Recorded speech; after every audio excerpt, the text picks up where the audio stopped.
Hi, this is Bill Rowell from Swiss Gold Global. I'm here in Iceland. It's been a really remarkable trip so far. I've got the pleasure of sitting here with the CTO representative of Genesis Mining, Stefan Schindler. It's great to be here, Stefan. Hello, thank you.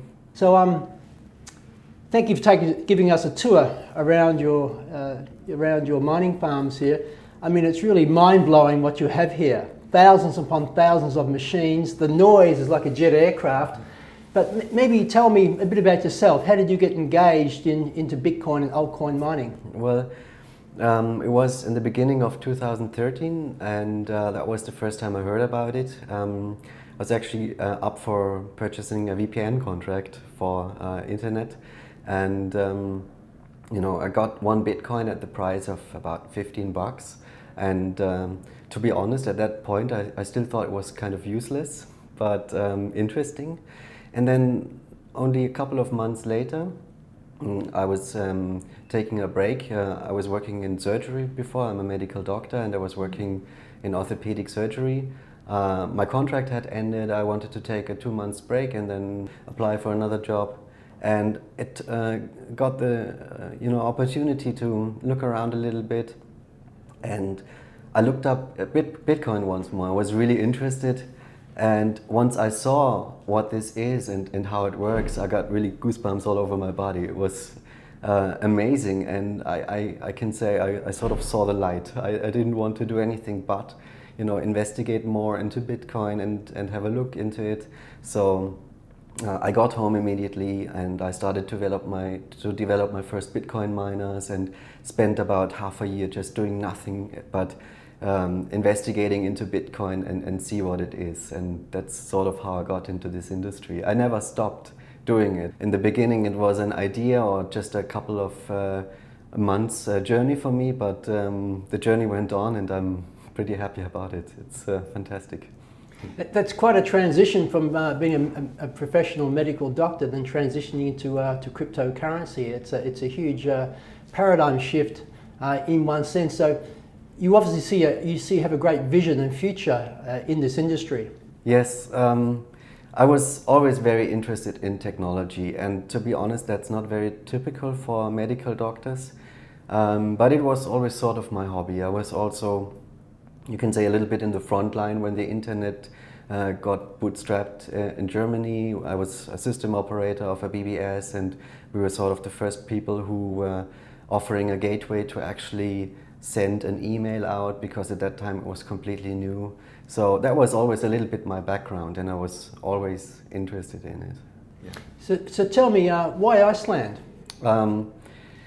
We came here looking for a country that has good infrastructure, that has a cold and stable climate and fast internet, and a lot of energy, of course. And finding all these things in one place isn't really easy. But looking at the map, we soon found that Iceland is the perfect country for us. And in addition to the fact that they have really a lot of energy, green energy, it's geothermal power. It's a volcanic island. They basically need to just dig a hole in the ground and have access to really hot water. So there's your energy. And but in addition to all that, we found that the community here is amazing and really open to all this new developments, and we can say that I think we're really happy to be here in Iceland. And is the farm in Iceland, are you mining for the altcoins or primarily Bitcoin here, or a mixture, Stefan? So here in Iceland, the farm that we're at right now, this is an altcoin mining farm. All the rigs that we have, they can mine Bitcoin. It's possible. But this is a different type of hardware, and the hardware that's deployed in the Bitcoin world is specialized ASIC chips. It means that those machines can do Bitcoin mining really efficient, but nothing than that. And our devices, they can do Bitcoin mining, but they can do also so much more. They can do Bitcoin mining, which we don't, because it's not efficient enough, but we can mine the entire altcoin market with those machines. So are you saying that the focus on Genesis Mining is now more on altcoin than Bitcoin, or that's not the case? Well, we started as an altcoin miner. Our first mining farm in Bosnia was a GPU farm. GPU means graphics cards, and those cards are reprogrammable. And we did Altcoin mining in the beginning. And then we entered the Bitcoin market as well, and now we're doing both. And I think there's a reason to do both. It's both is important to do. And we have our mining farms that are doing Bitcoin mining, but everybody knows at this point the altcoin market is so prosper and there's so much development going on. So we're ramping up our facilities big time at this point. Yeah, just having a bit of a look around your facility here. I mean, there's millions of dollars of capital involved here. Yeah, it's probably one of the very largest facilities for altcoin mining in the world, and it's constantly growing. And the reason I want to touch on that, because I've been in business since 1986, and people who are not involved in the mining side may think about mining, but to see the significance, the infrastructure involved, the operational costs. I mean, walking around here, I've seen probably 20 people here working, constantly on your different mining farms here. So there's huge overheads associated with mining and infrastructure capital as well. So. And the reason I want to speak about this is that you're the real deal. I mean, there's historically in mining, there's people who make claims that they're mining, but this has not always been the case. I think you mentioned earlier on in our discussion that there's been cases where people say they've been mining, but they hadn't been mining at all. Is that still happening a lot in the market space? Well, it's a new technology and it attracts a lot of various types of people. And we noticed very early at the beginning of 2014 when there was a huge traction going on in the market that there were different types of people entering the market. Some people are after the money and some people just are interested in the technology. We are always very transparent about showing our equipment, showing the facilities, inviting guests over. Large-scale customers, they can come over and visit us. We take them for helicopter rides and basically show the equipment, show that it's real and that it's there. And of course we have some little secrets as well. We have gimmicks, we have little tricks that make our mining efficient, but we show the equipment that we have, and that's been always a really important part of our company. Just on the capacity of Genesis Mining, I know we can't get into numbers, and I totally respect that. But in the world market, I think Altcoin, you could be the biggest Ethereum and Altcoin mining company. Yeah, we are. In the world. Yes, okay. We are at this point. Yeah. And in Bitcoin, you're certainly one of the largest, correct? Yes. And certainly one of the first market movers, initiators of Bitcoin mining too. Yes. Well, to be fair, in Bitcoin, the Chinese are currently quite dominating the market, and there's a lot of people who don't like this because there's the production and the manufacturing of the chips as well. But we entered the market as well. We're offering the contracts to our customers. For the altcoin market, we're definitely the biggest at this point, and we are ramping up big time. Stefan, it's obvious being here in Iceland at your mining farm that you're really ramping up to another level when it comes to your altcoin expansion. So why is altcoin, why do you see the altcoin space so promising? Yeah, the altcoin space is the thing that's happening right now. It's amazing what's happening there, and there's a legit explanation for that. And the thing is that Bitcoin was the market leader and is still the market leader, and it hasn't even reached critical masses yet at this point. People, when you talk about cryptocurrencies, if they know what it is, most people will still connect Bitcoin to being the cryptocurrency. It's the same thing as if you would say email is internet, right? And at the beginning of the internet, a lot of people actually thought that.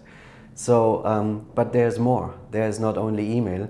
There came web surfing and Skype and chat and whatnot, so many things. And the same thing or the same kind of development is happening now based on the blockchain technology. So we have this Bitcoin, which is cryptocurrency, making it possible to transfer money from A to B. But at the same time, at the altcoin market, there's a huge amount of development going on at this point. And they're implementing new features. The altcoin market is an experimental field. There's about 400 different altcoins there. Not all of them will succeed. But it's a natural thing, you know. Somebody who is talented, who is a programmer, can try out new things, can implement features like anonymity and things like that. And if it works well, then people will adopt to it and it will grow big. What's happening here is almost a change of the entire market. And also, probably you know a couple of people who kind of regret not having invested into Bitcoin in 2010 and 2011, because if you had done that, yeah, of course. I mean, I told you I invested one Bitcoin or $15 into one Bitcoin, and I thought it was useless money. But that's a natural thing at the point. And then you see some people who had bought 1,000 Bitcoin in 2010 or 2011, and they became really rich, and you think, damn, why wasn't I on the boat? But the same thing is happening right now with the altcoin market. There's coins like the Ethereum, for example, like Ether, that has been worth 20, 30, 40 cents 2 years ago. It's amazing what's happening there. So I think the best moment to get into the cryptocurrency market had been 2 or 3 years ago or 4 years ago, and the second best moment is right now. And we all get that chance, and we are all really excited about it. Yeah, and do you have a favorite?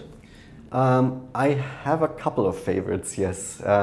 It's the usual suspects. I'm a big fan of Dash, actually. That one has been invented in 2014 and it introduces a couple of features like anonymity and a governance model, which I think is really interesting. And some other altcoins are implementing that also. Governance model means that it brings a consensus voting system that makes the developers and the users of the coin vote on what changes to implement on the coin and how to do it. Because that's something that the Bitcoin is kind of stagnating at the moment. Bitcoin, we know it has to grow with the demand. It has to, you know, make the amount of transactions that are possible larger and everything. But the developers cannot agree on how to do it because there's no infrastructure that provides of how to agree on that. And so there's altcoins, not only Dash, there's also Decred and other ones that bring this kind of feature, which is fascinating. And of course, other altcoins are implementing fascinating ideas that are way beyond just having a cryptocurrency that's good for payment. Like, for example, storage solutions, like a distributed Dropbox that you can use, a voting system, and many, many other things. So let's touch on the contracts then, because that's really, really interesting and fascinating, this particular area of altcoins versus Bitcoin. I mean, in the altcoin space, your contracts are different. They're a fixed term contract with maintenance fees factored in, which is fantastic. On the Bitcoin, it's different. Of course, they're open-ended contracts, and while they're profitable, you'll continue to get paid. And the biggest factor, of course, is primarily the difficulty rate. Maybe you'd like to touch on that because we quite often get some questions in. Like today, the Bitcoin price is at $1,400 as an example, and my daily payout in Bitcoin today was reduced compared to when it was at $1,200 or $1,000. Are you able to touch on maybe why that happens for our members, Stefan? Yes, the cryptocurrency idea is that it's self-balancing. Satoshi Nakamoto, who invented it, had the idea that there should be a system that is limited like gold, where you cannot just create more by inventing more, like probably the central banks are doing, just create more money in a way that you just write the number on a bill and declare it to be existing. That doesn't work for Bitcoin and cryptocurrencies. And the way it works is that the amount of coins that you can create per day is limited to a fixed amount, and it can't be changed by putting more effort into the system. So if we are creating these coins by mining them, by putting computer power into it, we cannot double the amount of coins that are being created by doubling our hash power. It doesn't work that way. You have to see the system as of being a cake, and everybody gets a piece of that cake depending on the share that they contribute to the system. So if more people are entering the market, then the amount of calculating power that goes into it rises. And now the system is designed so that it measures itself all the time. And if more people are going into that market, it makes the calculation process automatically more complicated, so to even it out. In return, that means if you have a bad price for electricity, or if your equipment is inefficient, and more people are entering the market and putting calculation power into it, then it becomes more and more difficult for you to gain rewards from it. It's called the difficulty. It's the difficulty of the calculation.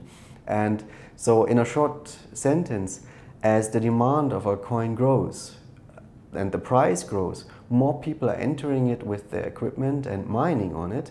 It makes it difficult, and it means that the people who have a bad electricity price or an inefficient gear are the ones that are going to be dropped out first. So it's balancing out. Once people drop out, then less computing power is in the market, the equation becomes less difficult and the difficulty goes down. It's self-balancing.